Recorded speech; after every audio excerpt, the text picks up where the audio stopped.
Alright, fantasy owners, this is the 5 to avoid video for week 9 of the Fantasy Football Stock Report.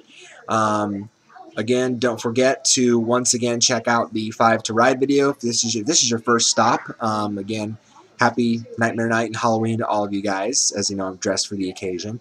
And again, also don't forget to check out the Facebook page for the links to my player notes, the same ones that I use for the video.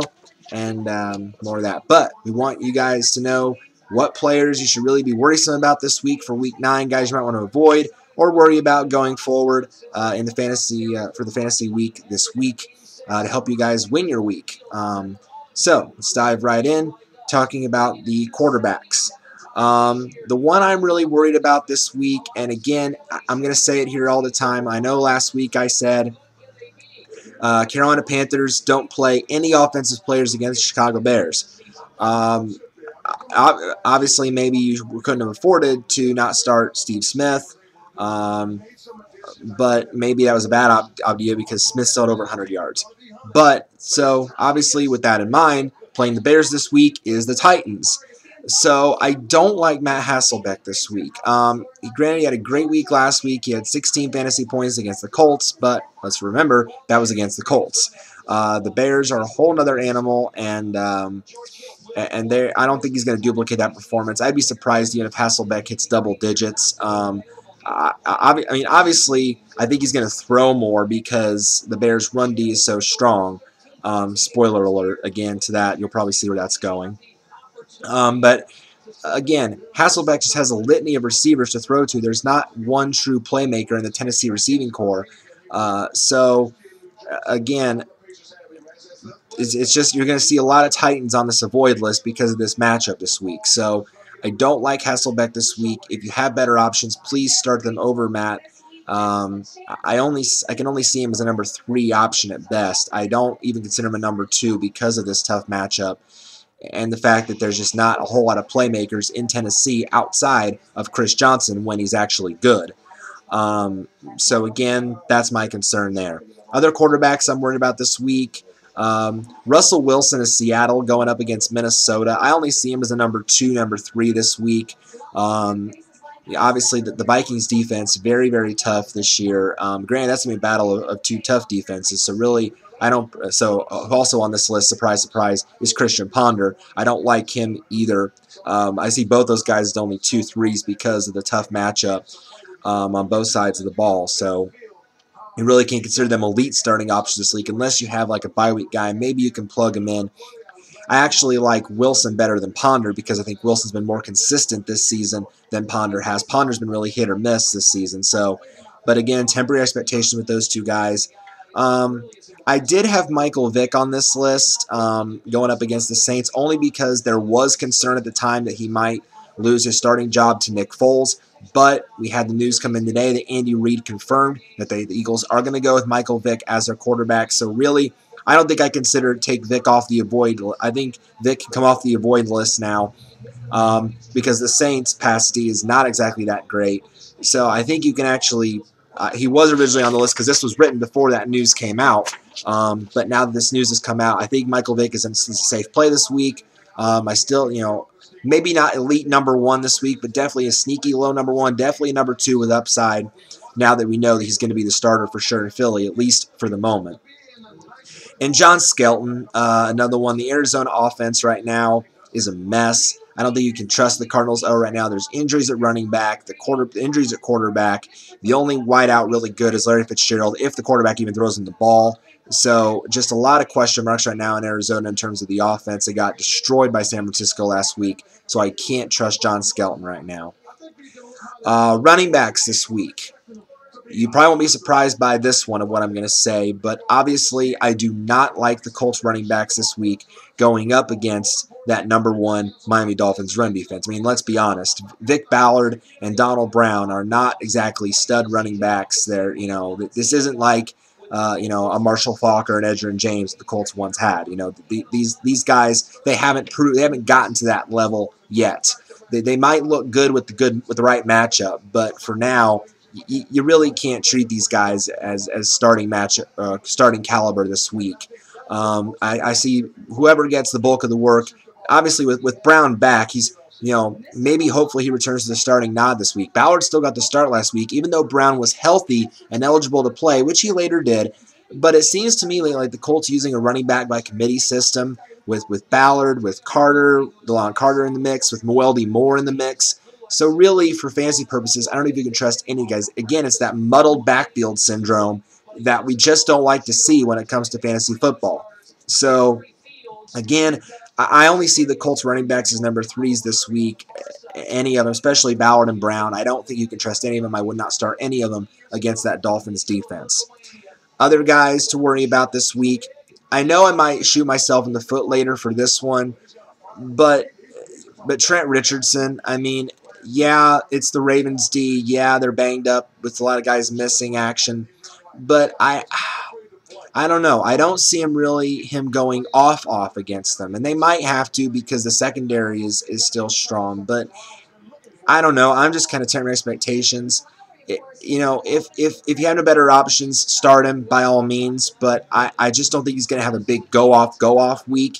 If he does, maybe I'll put him on the ride list next week. Then who knows? Depending on the matchup, of course. But I'm a little worried about TR this week. But I think for the most part he might be okay. But still, just to me, number 2 only. Again, Chris Johnson, no surprise, going up against the Bears. I don't like the matchup. Tougher sledding this week in the past couple weeks when he's looked like his normal self again. I only see him as a number 2, number 3. Same with Rashad Jennings of Jacksonville. Again, I mentioned in the video that I like Cecil Shorts this week. I don't like Rashad Jennings because I think the Lions' run defense has definitely improved this year. I think Jacksonville is going to have to throw to keep up with Detroit in this game because Detroit is just going to blow that Jacksonville secondary out of the water. So I only see Jennings as a number 2, number 3 play. And the Packers running back situation with Alex Green, that's definitely a messy situation too, because you don't know for sure if James Starks is going to come back in the near future or if that toe is worse than what we thought it was. So, Starks may win that job. We don't know yet. But for now, I only see Green or even Starks as desperate number 3 this week. Plus, they're going up against a Cardinals D that has looked very strong this season. Last week was the only week so far the Cardinals D has been held under double-digit fantasy points for a week. So, but the matchups only get tougher for the Cardinals defense. That's why if you guys picked up the Cardinals defense earlier in the year, you were loving it. Now it's like, oh, the matchup's getting tougher. Might not be such a good option. I had the Cardinals D because I let go of the Ravens D after all the injuries. I let the Cardinals go this week in place of the Dolphins D, which has looked strong. So you got to look at the matchups when it comes to picking defenses. So, but Alex Green, I don't like him this week or James Starks for those reasons. Wideouts. The wideout that I don't like this week, and again, I mentioned him briefly in the Fight or Ride video because I like Jimmy Graham this week. I don't like Marques Colston this week. And I know that may come as a shock to a lot of you, but Philly's secondary is going to have to clamp down on somebody. And if anybody, it's going to be Breeze's main threat. So they're going to, obviously, this opens up chances for other receivers like Graham, like Lance Moore, like these other guys that we don't hear really too much about in the Saints offense.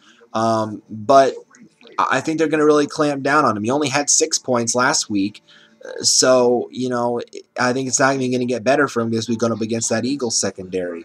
I only see Colston as a 2-3 this week. Obviously, you probably don't have better options on your bench unless you find a good commodity off waiver to start Colston over. So, by all means, you might have to start him. But, just really temper your expectations with Colston this week. I just don't think he's going to be a big-time breakout player this week.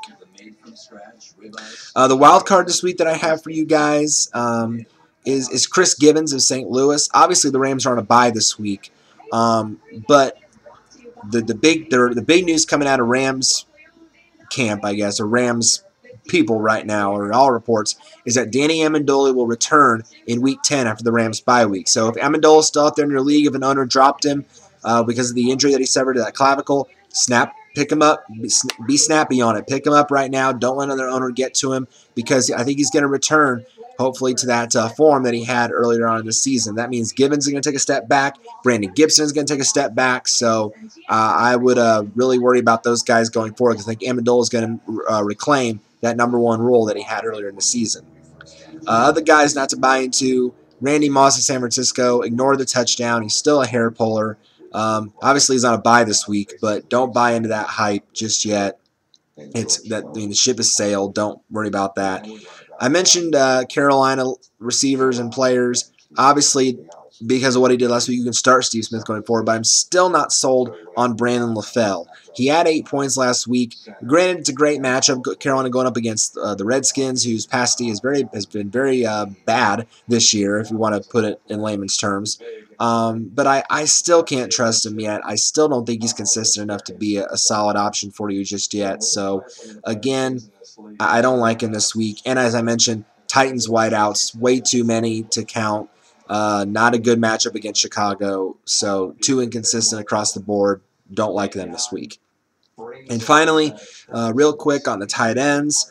The one that I really think you guys should avoid this week is Zach Miller of Seattle. I think he's way too inconsistent. Granted, he had a nice week last week. He had 8 fantasy points against Detroit. But again, going up against that Vikings team, I think it's just way too tough a matchup.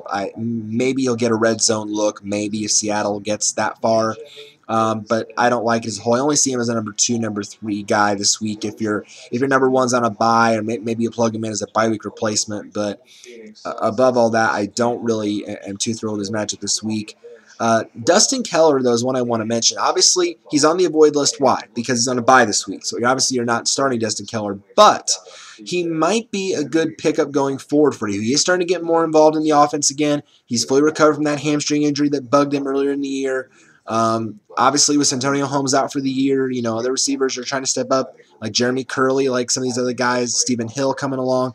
But Dustin Keller is starting to get more looks from Mark Sanchez. And so you might, if he's out there available in your wire, which in all likelihood he probably is, hey, snatch him up now, and maybe you plug him in next week if your number 1's on a bye, or if you're looking for with the right matchup, maybe if your number 1 in a good matchup, maybe you plug in Keller for a week and see what happens with him. I think he's definitely a solid pickup going forward for you. Dwayne Allen, any Colts tight end. Really, the Colts tight ends haven't put up a whole lot of fantasy points this year, him or Kobe Fleener. They're being more used, I think, for blocking purposes. I only see them as number 3s this week. I mean, obviously, the Colts are going to have to throw against the Dolphins, but, the question is which tight end's going to score more points. We just don't know yet. So, again, treat them more as number 3s. And unfortunately, in Washington, I mentioned this guy on my ride list last week is kind of a desperate deep shot sleeper, kind of a wait and see what happened approach. Well, clearly not working out in Washington. Logan Paulson is not apparently a suitable replacement to Fred Davis. He only had 4 fantasy points last week. He's definitely not someone you can trust right now. Granted, the matchup's good this week going up against Carolina, but I wouldn't trust him yet. I think you can leave Logan Paulson on waivers for right now. Okay, guys. That's it. That's it for the Week 9 edition of the Fantasy Football Stock Report. Again, if you've come here first to find out what guys to avoid, don't forget to check out the 5 to Ride video also on my channel, and I will post the Facebook link to my notes as soon as I get that up for you guys.